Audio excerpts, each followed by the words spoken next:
Hey everyone, welcome back. We're kicking off the new year with a deep dive into low-cost business ideas. And this is a good one. Yeah, it is. Fresh business ventures. A lot of these are specifically aimed at developing countries. Yeah, But, as we go through these, yeah, I think you'll see that a lot of these ideas right. could be applied anywhere in the world. Totally. Yeah. With a little adaptation, of course. Exactly. Yeah. So whether you're a seasoned entrepreneur or just starting out, keep an open mind as we explore these ideas. Yeah. You might just find that spark for your next big venture. That's the goal.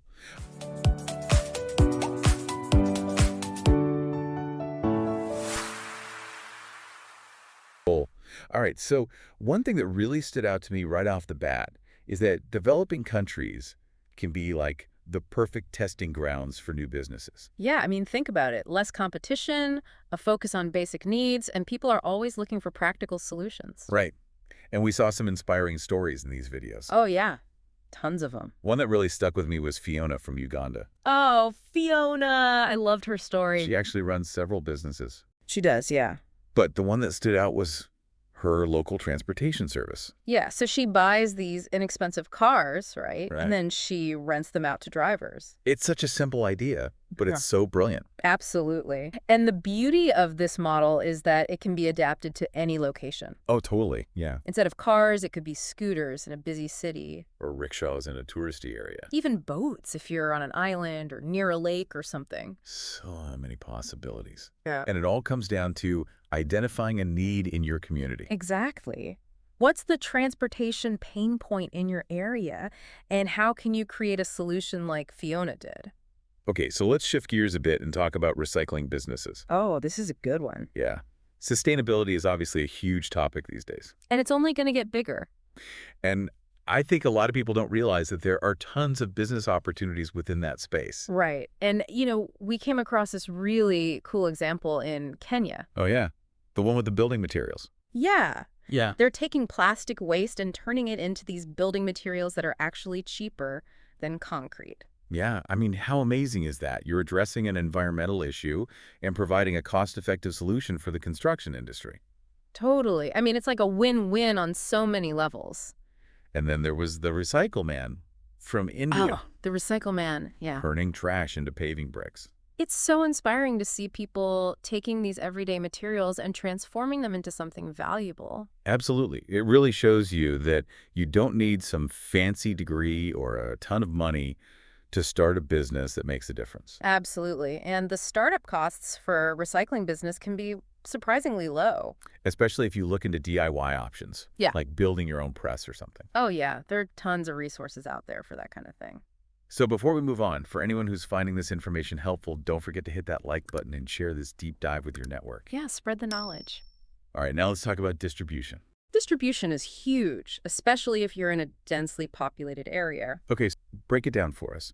What exactly is a distribution business? So basically, it's all about getting everyday products directly to consumers. Like food and household goods? Exactly. Or personal care items, cleaning supplies, you name it. So you're essentially the link between the manufacturer and the customer. Precisely. And the good thing about a distribution business is that it typically has lower risk and lower upfront investment compared to something like manufacturing. Okay, so you don't necessarily need a ton of money to get started. Right. And in areas where access to goods can be a challenge, a well-run distribution business can be super valuable. And that's where the opportunity lies, right? Yeah. Identifying those gaps in the supply chain. Exactly. Think about the local stores in your area. Are they struggling to get certain products? Could you be the one to provide them with a reliable supply? So it's all about recognizing those needs and figuring out how to meet them efficiently. Precisely. Hmm. All right, so let's talk about agriculture for a minute. Agriculture, interesting. Yeah. Specifically cash crops. Okay, when we talk about cash crops, we're talking about things like coffee, cocoa, tea, cotton. Right, those essential everyday items that people all over the world rely on. So imagine specializing in just one high-demand crop, Yeah. becoming an expert in its cultivation, and then building a business around it. You don't necessarily need a ton of land to get started either. Yeah, I was just going to ask about that. What if you don't have a huge farm? Well, you could pool resources with other entrepreneurs or even look into leasing options. Okay, there are definitely ways to make it work, even if you don't have a lot of capital. Right. And as your business grows, you can always explore exporting. Oh, yeah. Open up to a global market. Exactly. So let's talk about tech. Yeah, specifically mobile phone repairs. Oh, that's a good one. Yes, in a lot of parts of the world, buying a brand new phone is just not affordable for everyone. Right. But what happens when their screen breaks or their battery dies? They need to get it fixed. Exactly. And that's where you come in. So you're buying those broken devices, repairing them, and then reselling them at a profit. Yeah, I mean, it's a great way to provide a valuable service and tap into the circular economy. But you do need to do your research, right? Oh, absolutely. Make sure there's actually a demand for mobile phone repairs in your area. Right, and that you're not going up against like a ton of competition. So it's always crucial to understand your target market and what's already out there. Exactly. Don't just jump in blindly. And you know something else that really stood out to us? What's that? The whole issue of clean water access, Right. especially in developing countries. Right. Like, it's crazy how many people don't have access to safe drinking water. Yeah, it's a basic human need, and it's also a huge business opportunity. Huge. We saw some great examples of this in the videos, like water delivery services. Yeah, providing clean drinking water to communities that don't have it. I mean, talk about a business with a purpose. And think about the synergy. You can even combine that with the transportation idea we talked about earlier. Totally. Use the same vehicles to transport people and water. I love that. Yeah. All right, let's switch gears a little bit and talk about something a little more creative, handicrafts. Oh, yeah, handicrafts. This is a great one for anyone who's like super crafty and loves to make things. It's all about turning your passion into profit, right? Exactly. And the best part is that it requires very little upfront investment. Yeah, you can pretty much start from home with materials you might already have. Seriously.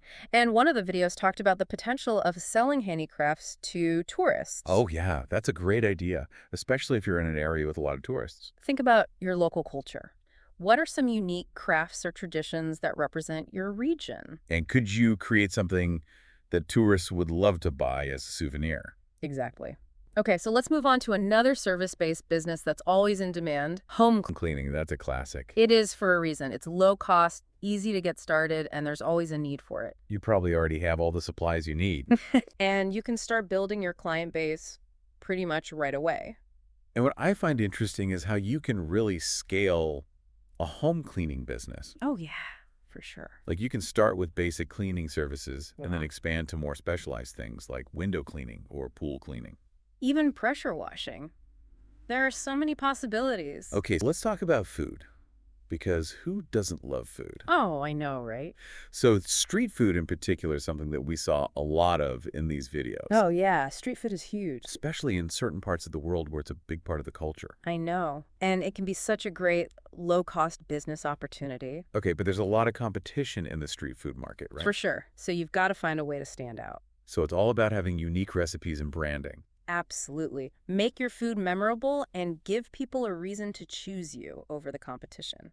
And don't forget about those health and safety regulations. Oh, yeah, that's super important. Make sure you're following all the rules and keeping things clean and safe. Okay, so before we move on, if you're enjoying this episode, don't forget to like and share it with your friends. Yeah, let's spread the entrepreneurial love. All right, so let's talk about a business that's been around forever, barbershop. Shops, I love it. It's like a classic for a reason, right? Yeah, hair care is an essential need, so there will always be a demand for barbers.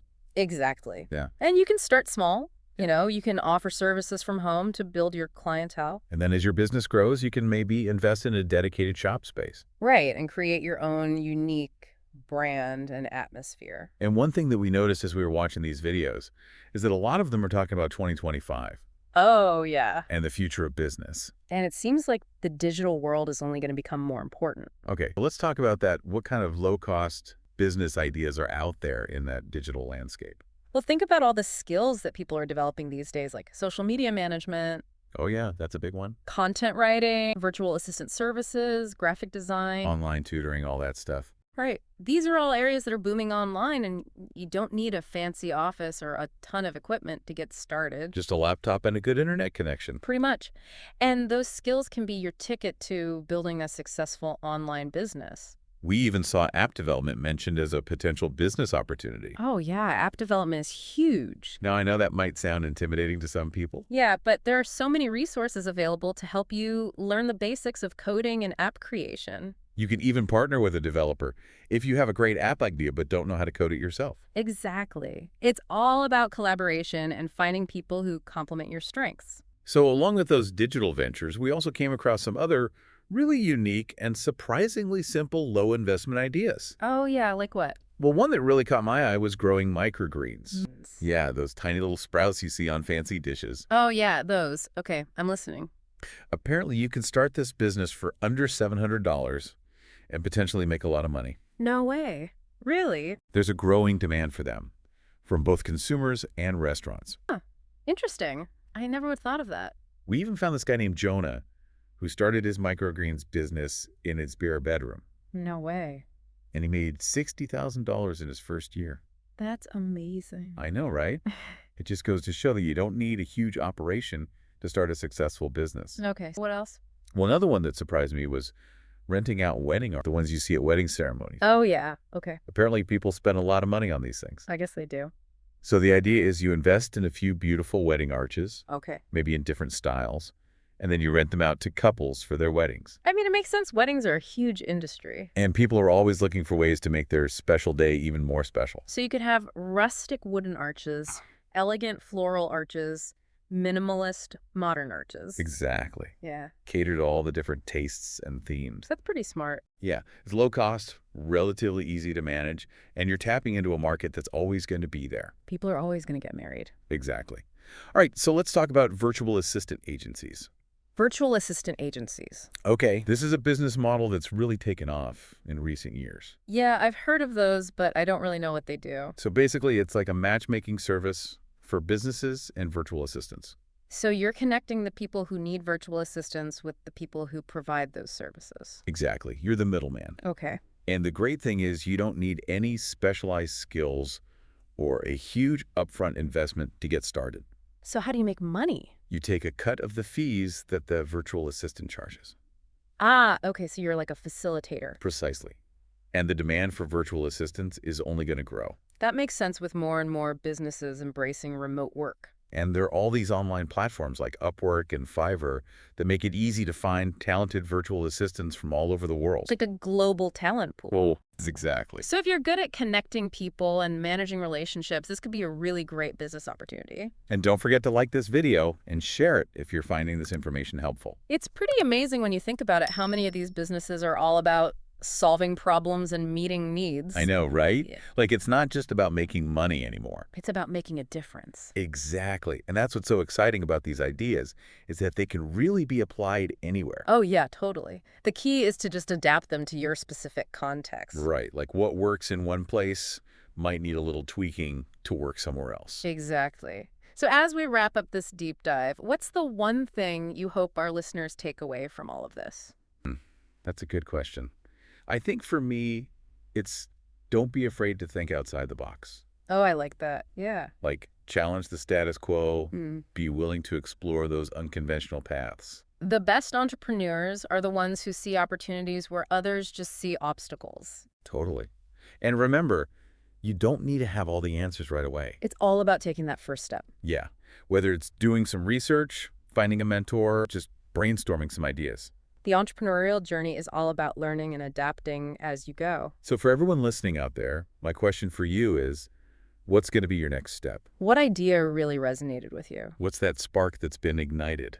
Don't let that spark fade away. Nurture it, explore it, and take action. The world needs your ideas, your creativity, your unique contributions. It's time to turn those dreams into reality. We're cheering you on every step of the way.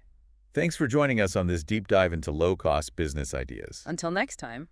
Keep exploring, keep dreaming, and remember, with a little creativity and determination, anyone can build a successful business.